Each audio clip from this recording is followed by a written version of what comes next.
দর্শক, Walton smart fridge presents TBS ইনসাইটে আপনাদের স্বাগত জানাচ্ছি। আমি রিয়াদ হোসেন।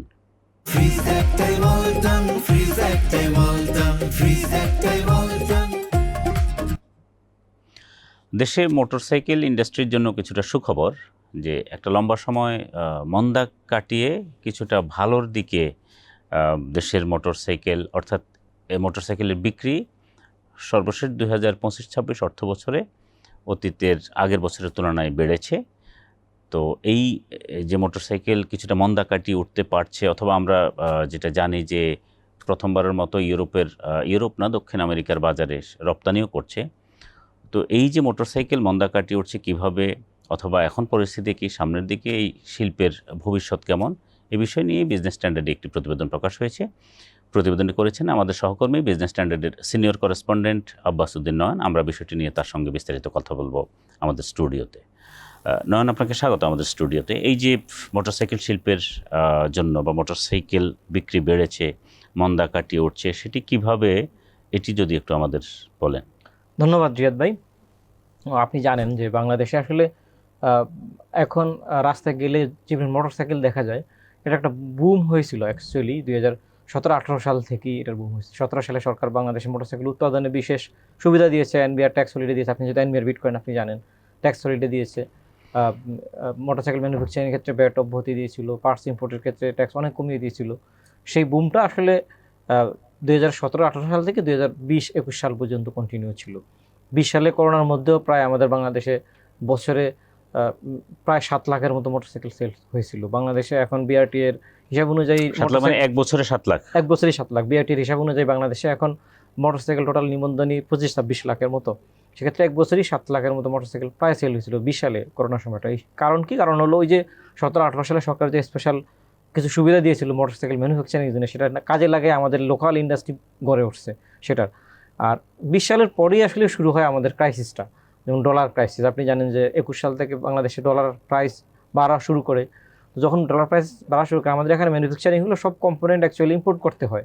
আবার সরকার 22 সালে এসে সরকার এরপরে আবার ইম্পোর্ট রেস্ট্রিক্ট করে দেয়। অনেক নেসেসারি প্রোডাক্টস আর অনেক কিছু ইম্পোর্ট করা যাবে না। সেই কারণে এসব ইম্পোর্টও ব্যয়বহুল হয়ে যায়। 84 টাকার ডলার 130-35 টাকা পর্যন্ত উঠে যায় কাপ মার্কেটে। ফলে এগুলোর দাম অনেক বেড়ে যায় এবং এই কয়েক বছর ধরে টানা মোটরসাইকেল পড়তে শুরু করে। ঠিক 20 সাল থেকেই আসলে দাম কমা শুরু করে, বিক্রি কমতে শুরু করে। 2024 সালে সেটা নেমে আসে 3,90,000, 7 লাখ থেকে প্রায় অর্ধেক নেমে গেছিল। এই বছর আমরা দেখলাম যে মোটরসাইকেল আবার একটু ব্যাক করে সেটা 4,25,000 বা 30,000 এর মধ্যে আছে বিক্রি। তার মানে প্রায় 8-10% বেড়েছে। এটা হলো ইন্ডাস্ট্রি লোকজনের হিসাবে। এটা আসলে কেন বেড়েছে সেটা একটু ব্যাখ্যা দেই।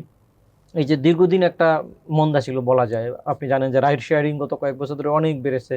কারণ অনেকের জীবিকা নির্বাহ করে রাইড শেয়ারিংয়ের কারণে। ডলার কারণে দাম বেড়ে গেছে মোটরসাইকেলের, ইম্পোর্ট রেস্ট্রিকশন ছিল এই কারণে।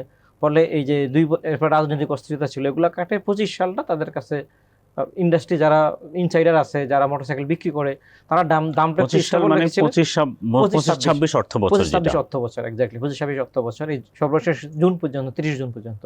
তো দামটাও আগে যে বেড়ে গেছিল সেটা একটু স্টেবল ছিল। আপনি জানেন যে 24 সালের 5 আগস্টের পরে 24-এর আগ পর্যন্ত যেই প্রাইস বেড়ে গিয়েছিল সেটি 25-26-এর এই সময়টা এসে ওই জায়গায় ছিল, আর বাড়েনি। এক্স্যাক্টলি বাড়লো, খুবই সামান্য পরিমাণ বেড়েছে। আগে যেভাবে রেগুলার বেড়েছে ওই যে ডলার ফ্লাকচুয়েশনের কারণে, 24 সালের পরে আর আসলে ডলারের দামও আমরা মার্কেটে দেখছি বাড়েনি। ফলে আসলে এটা সামগ্রিক একটা ইম্প্যাক্ট এই ইন্ডাস্ট্রিতে পড়েছে। যেহেতু দাম একটা স্টেবল পজিশনে আছে, মানুষজনের কেনার সক্ষমতা তৈরি হয়েছে এবং সেলটা অনেক বেড়েছে। এবং যারা ইন্ডাস্ট্রির সঙ্গে যুক্ত তারা বলছেন যে তারা ট্রেন্ডটা খুব ভালোই দেখছেন, যে আসলে মানুষজনের যে একটা 5 বছর আগে মোটরসাইকেল কিনছে, তার এখন নতুন একটা মোটরসাইকেল কেনার নিড হয়েছে, সে আসলে নিচ্ছে। ফলে একটা মার্কেটে ভালো ট্রেন্ড তৈরি হয়েছে মোটরসাইকেল কেনার। আমরা যেটা দেখছি যে বাইক প্রথমবার মতো আমাদের সম্ভবত এশিয়ার দেশগুলোতে আগে বাইক এক্সপোর্ট করতো বাংলাদেশ, এখন এশিয়া ছাড়িয়ে অন্য প্রান্তেও বাইক এক্সপোর্ট শুরু হয়েছে বলে আমরা জেনেছি। এটি একটু যদি বলেন। আপনি ঠিকই বলেছেন। আগে আমরা এশিয়ার দেশ নেপাল, ভুটানে কিছু বাইক এক্সপোর্ট করেছি। শ্রীলঙ্কাও আমাদের লিমিটেড স্কেলে এক্সপোর্ট ছিল। তো প্রথমবারের মতো বাংলাদেশি এক্সপোর্টাররা, বাইক ম্যানুফ্যাকচারাররা ল্যাটিন আমেরিকার দেশে বাইক রপ্তানি করলো। মেক্সিকোতে এই সর্বশেষ মে মাসে 32 পিস এক্স ব্লেড হুন্ডা বাংলাদেশের গজারিয়াতে তাদের মুন্সিগঞ্জের গজারিয়াতে তাদের ফ্যাক্টরি স্থাপন করেছে। হুন্ডা তো আপনি জানেন জাপানিজ ব্র্যান্ড। তো ওই ব্র্যান্ডেরই মোটরসাইকেল মেড ইন বাংলাদেশ নামে নর্থ আমেরিকাতে গেল প্রথম চালান ওখানে ওরা পাঠিয়েছে বাংলাদেশ থেকে। তবে একটা বিষয় যে বাংলাদেশ নর্থ আমেরিকাতে পাঠিয়েছে সেটা যেমন সুসংবাদ, আবার মার্কেট ধরা খুবই কঠিন। কারণ আপনি জানেন যে বাংলাদেশে বাইকের প্রায় সব কম্পোনেন্টই আসলে ইম্পোর্ট করে নিয়ে আসতে হয়। যদিও এক্সপোর্টের ক্ষেত্রে ইম্পোর্ট যারা এক্সপোর্ট করবে তারা ইম্পোর্ট কম্পোনেন্ট তাদের ট্যাক্স মুক্ত, এটা সব প্রোডাক্টের ক্ষেত্রেই। সেই হিসাবে তারা কিছু বেনিফিট পায়, কিন্তু আবার ইম্পোর্ট করতে নিয়ে আসতে যে ট্রান্সপোর্ট কস্ট সেটা আবার ইন্ডিয়া থেকে বেশি হয়ে যায়। ফলে ইন্ডিয়ার সাথে আমাদের কম্পিটিশন করে মার্কেট এক্সপান্ড করা খুব কঠিন। তবুও আমাদের কোম্পানিগুলো শুরু করেছে বাংলাদেশে। লোকাল মার্কেটে যে পরিমাণ ডিমান্ড আছে, এখন আমাদের প্রোডাকশন ক্যাপাসিটি তার চেয়ে বেশি, ফলে তাদের আসলে এক্সপোর্টে যেতেই হবে। এর ফলে তারা আসলে এখন মার্কেট খুঁজছে, এশিয়ার 2-1টা দেশ ছাড়িয়ে এখন তারা নর্থ আমেরিকাতে যাচ্ছে। এটা খুবই ভালো সংবাদ আমাদের জন্য। আমাদের উৎপাদনকারী যারা আছে আমাদের এখানে এখন কতগুলো ইন্ডাস্ট্রি কাজ করে, এটি আপনি একটু ধারণা দিতে পারেন? আর এমনিতেই ইন্ডাস্ট্রিগুলো এখন কি কোনো ধরনের চ্যালেঞ্জ ফেস করছে কি? ধন্যবাদ। আসলে আমাদের এখানে এখন পর্যন্ত 15 থেকে 17টা কোম্পানি উৎপাদন করছে। বড় বড় ব্র্যান্ডগুলো তো আছেই, বড় বড় ব্র্যান্ডগুলোর বাইরে আরও কিছু প্রতিষ্ঠান হলো অ্যাসেম্বল করে, সেটা তারা লিমিটেড স্কেলে করে। আর বড় কোম্পানি যারা ব্র্যান্ড নিয়ে ম্যানুফ্যাকচার করে সেই সংখ্যা 5 থেকে 6টা।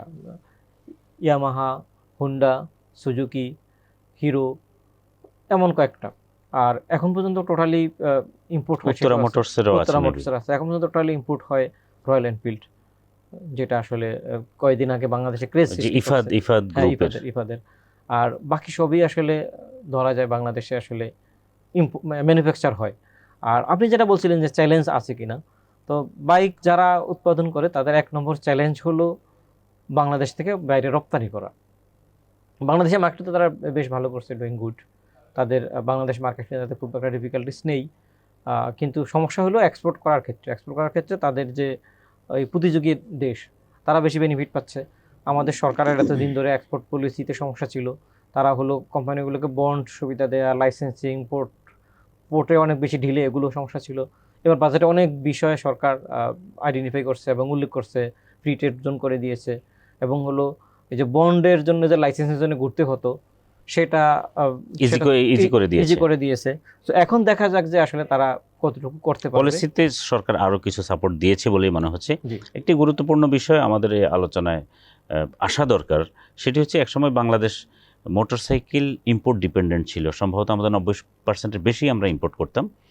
সেই জায়গায় বাংলাদেশ এখন কিন্তু 90%-এর বেশি স্থানীয় বাজার, প্রায় 100%। আচ্ছা, আরও ভালো সুসংবাদ আপনি দিলেন। প্রায় 100% আমাদের স্থানীয় বাজার এখন সাপ্লাই করতে সেই সক্ষমতা অর্জন করেছে। নিশ্চয়ই এখানে পলিসি সাপোর্ট ছিল, এটা একটি বড় কারণ ছিল। তো এখানে আমরা একটি বিষয় জানতে চাই যে ইন্টারন্যাশনাল মার্কেটের যে প্রাইস, সেই প্রাইসের তুলনায় বাংলাদেশে বাইকের প্রাইস কি ইন্টারন্যাশনাল মার্কেট, আমরা যদি ভারতের বাজারে বলি, সেই তুলনায় কি কিছুটা বেশি? শিওর। আপনি যদি ভারতের সাথে তুলনা করেন, ভারতের মার্কেটের তুলনায় আমাদের এখানে অ্যাটলিস্ট 20%, কোনো সেগমেন্ট আরও বেশিও দাম বেশি। এর প্রথম কারণ হলো আসলে আমাদের কোনো কম্পোনেন্ট নিজেদের না। একটা বাইক উৎপাদন করতে প্রায় 700-এর মতো কম্পোনেন্ট লাগে। বাংলাদেশ এখন 4 থেকে 5টা কম্পোনেন্ট উৎপাদন করে, বেল্ট বানায়, চেইন বানায়, কিছু ব্যাটারিজ বানায়। ম্যাক্সিমাম ব্যাটারি তাও বাইরে থেকে ইম্পোর্ট করে নিয়ে আসতে হয়। তো লোকাল মার্কেটে যেগুলো সেল হয় সেগুলোর কম্পোনেন্ট ইম্পোর্টের ক্ষেত্রে সরকারকে ট্যাক্স দিতে হয়, এক্সপোর্টেরগুলো দিতে হয় না। তো সেক্ষেত্রে কোনো কম্পোনেন্টে 2% থেকে শুরু করে 50% পর্যন্ত ট্যাক্স আছে। সেটা আসলে এর মধ্যে অ্যাকোমোডেট করতে হয়, ফলে ট্যাক্সের দাম বেড়ে যায়। আবার ট্রান্সপোর্ট কস্ট আছে একটা, ইন্ডিয়া থেকে যখন কম্পোনেন্ট নিয়ে আসে তার ট্রান্সপোর্ট কস্ট লাগে। গুরুত্বপূর্ণ একটা বিষয় বলেছেন, এই যে আমাদের কম্পোনেন্ট বেশিরভাগই আমরা ইম্পোর্ট করতে হয়, এই কম্পোনেন্টগুলোকে স্থানীয়ভাবে উৎপাদনের কোনো উদ্যোগ আছে? সরকার আসলে বারবারই বলছে যে আমরা আসলে স্থানীয়ভাবে কম্পোনেন্ট উৎপাদনের জন্য ফ্যাসিলিটেট করি, আপনারা ইন্ডাস্ট্রি করেন। কিন্তু এগুলোর একটা বিরাট চ্যালেঞ্জ আছে। কম্পোনেন্ট উৎপাদন করার জন্য আপনি কিছু লিমিটেড স্কেলে কম্পোনেন্ট করা যায়। অনেকের সাথে বলছেন যে কম্পোনেন্ট উৎপাদন করতে গেলে এটার অনেক বিরাট কনজিউমার দরকার হয়। তো সেই কনজিউমার এখনও ঘরে ওঠেনি। যেমন ইন্ডিয়া একটা কম্পোনেন্ট তৈরি করে, ইন্ডিয়ার কম্পোনেন্ট পুরো ইন্ডিয়ার 140 কোটি কনজিউমার, এর সঙ্গে বাংলাদেশি কনজিউমাররা নেয়, ভারত, শ্রীলঙ্কা, নেপাল এইসব দেশে যায়, আমেরিকার দেশেও যায়। ফলে ওখানে কম্পোনেন্ট তৈরি করার জন্য অনেক বড় বড় ইন্ডাস্ট্রি তৈরি হয়েছে। বাংলাদেশে কিছু কম্পোনেন্ট হয়, আমরা যেমন জানি যে আমাদের লাইট ইঞ্জিনিয়ারিং সেক্টর বেশ ভালো, আমাদের পুরান ঢাকার হয়, এগুলো জিঞ্জিরায় হয়, এগুলো কিছু কিছু হয়, কিন্তু এগুলো আসলে ওই কোয়ালিটি বা হলো ওই বড় কোম্পানি যেগুলো আসলে ব্র্যান্ডেড কম্পোনেন্ট যেগুলোকে মানুষ ট্রাস্ট করবে, সেগুলো গড়ে ওঠে না। সেগুলো গড়ে ওঠার জন্য সরকারের একটা বড় ধরনের ইনসেন্টিভ লাগবে, যে আমরা আসলে বাংলাদেশের কম্পোনেন্ট আমরা বানাবো, সেটার জন্য কোম্পানিগুলোকে সহজ শর্তে ঋণ দেয়া বা হইলে একদম ট্যাক্স হলিডে দিয়ে দেয়া, অথবা এমন করা যে তারা যদি ডিমড এক্সপোর্টের সুযোগ তাদেরকে কোম্পানিগুলোকে দেয়, সেটা যদি করে দেয়, সেক্ষেত্রে হয়তো এই কম্পোনেন্টটা আমাদের দেশে তৈরি হবে এবং হলো আরও বেশি মার্কেট উন্মুক্ত হবে। আপনার কাছে আমার শেষ প্রশ্ন, এই যে জ্বালানি সংকটের কারণে সরকার এখন জ্বালানি নির্ভর যানবাহন থেকে কিছুটা বেরিয়ে ইলেকট্রিক ভেহিকেলের দিকে মনোযোগ দিচ্ছে। আমরা পৃথিবীর অনেক দেশেই দেখি, বিশেষ করে চীন বা আরও অনেক দেশ আছে, ইন্ডিয়াও আছে, এইসব দেশে আপনার ইলেকট্রিক ভেহিকেল বা বিশেষ করে ব্যাটারি চালিত বাইকের প্রচুর ব্যবহার দেখা যায়, সেটি বাংলাদেশে খুব একটা নেই। তো এই ধরনের বাইকই কি বাংলাদেশ ভবিষ্যতে যাওয়ার কোনো, বা আমাদের এখানে অবস্থাটা কি? খুবই ভালো বিষয় আপনি তুলেছেন। আসলে বাংলাদেশে আসলে এই দিকেই যাচ্ছে। আপনি যদি দেখবেন যে বাংলাদেশে বেশ কয়েকটা কোম্পানি ইলেকট্রিক বাইকে ইনভেস্ট করেছে, আবার ইভিতেও কয়েকটা কোম্পানি এখন ইম্পোর্ট করছে, আবার কিছু কোম্পানি ইনভেস্ট করেছে। তবে ইভি এবং এই যে প্রচলিত বাইক, এটা মার্কেট কিন্তু ডিফারেন্স। বাইক আসলে একটা বড় অংশ ইউজ করে ইয়াংরা, শখ করে সুন্দর সুন্দর ডিজাইনের বাইক। যেমন লাস্ট ইয়ারে বাংলাদেশে বাইক বিক্রি যদি ট্রেন্ড দেখেন, এর মধ্যে হলো ইয়ামাহা ফার্স্ট। ইয়ামাহা সব বাইক হলো কিন্তু অনেক ভারী বাইক, শৌখিন বাইক, এগুলো মানুষজন আসলে ঢাকার বাইরে তুলনামূলক বেশি সিসি যেটাকে বলা হয় এগুলো, এবং হুন্ডার বাইক, এরপর সুজুকির বাইক। তো এগুলো বেশি সিসির বাইক, এবং এগুলো মানুষজন হলো অনেক দূরে যাওয়ার জন্য ব্যবহার করে। এটা ঠিক যে কিছুটা হলেও ইম্প্যাক্ট পড়বে, মানুষজন হয়তো যারা শহরে থাকে, যারা অল্প কাজের জন্য বাইক ইউজ করে, তারা হয়তো ইবির দিকে যাবে, অথবা হলো ফ্যামিলিতে নিজে একটা বড় বাইক চালায়, নিজের বউকে একটা ছোট ইবি কিনে দিবে, নিজে বাজার করার জন্য আরেকটা ইবি রাখবে। তো এখন যেমন হয়, একটা বড় বাইকের সাথে সাথে সাথে আরেকটা ছোট বাইক রাখে অনেকেই। সো মার্কেটটা এদিকে শিফট করবে, তবে কিছুটা হইলেও কমবে প্রচলিত বাইক বিক্রি। তার মানে হচ্ছে সরকারের যে উদ্যোগ আছে যে জ্বালানি নির্ভর যেসব যানবাহন সেখান থেকে ধীরে ধীরে বেরিয়ে আসা, সেদিকে নিশ্চয়ই এখন আমাদের মনোযোগ বাড়বে। এবং আমি যেটা বললাম, আমি গত 1-1.5 বছর আগে চীনের কুনমিং গিয়েছিলাম। তো আমি সেখানে দেখলাম যে রাস্তাঘাটে যত বাইক দেখা যাচ্ছে প্রায় সবই ব্যাটারি চালিত বাইক, ওই ধরনের, অর্থাৎ আপনার তেল নির্ভর বা জ্বালানি নির্ভর বাইক খুব একটা দেখা যায়নি। তো তারা যেহেতু পেরেছে, নিশ্চয়ই এটি অন্যান্য দেশও, অনেক দেশই এখন এটি করছে। বাংলাদেশও চেষ্টা করলে বা চাইলে এখান থেকে বের হয়ে আসতে হবে। কারণ জ্বালানিতে এখন যে অনিশ্চয়তা তৈরি হয়, হুট করে জ্বালানির সাপ্লাই বন্ধ হয়ে যাচ্ছে, দাম বেড়ে যাচ্ছে অনেক। আপনি দেখেন গত 1.5-2 বছরে বা ইভেন গত 6 মাসের ব্যবধানে জ্বালানির দাম কিভাবে বাড়লো আপনার ইরান যুদ্ধ ইস্যুতে। তো ফলে মানুষের খরচ যদি কমে এবং সেটি যদি টেকসই বাহন হয়, তাহলে নিশ্চয়ই, এবং এটি তো পরিবেশ বান্ধবও বটে, সেক্ষেত্রে অবশ্যই মানুষ সেদিকেও ঝুঁকতে পারে, এবং সেই সম্ভাবনাও নিশ্চয়ই বাংলাদেশের সামনে আছে। আপনাকে ধন্যবাদ আমাদের আলোচনায় যুক্ত হবার জন্য। প্রিয় দর্শক, এই ছিল আমাদের আজকের আলোচনা। আমাদের অনুষ্ঠান যদি ভালো লাগে তাহলে লাইক, কমেন্ট, শেয়ার করবেন। টিবিএস এর সঙ্গে থাকুন। আপনাদের ধন্যবাদ।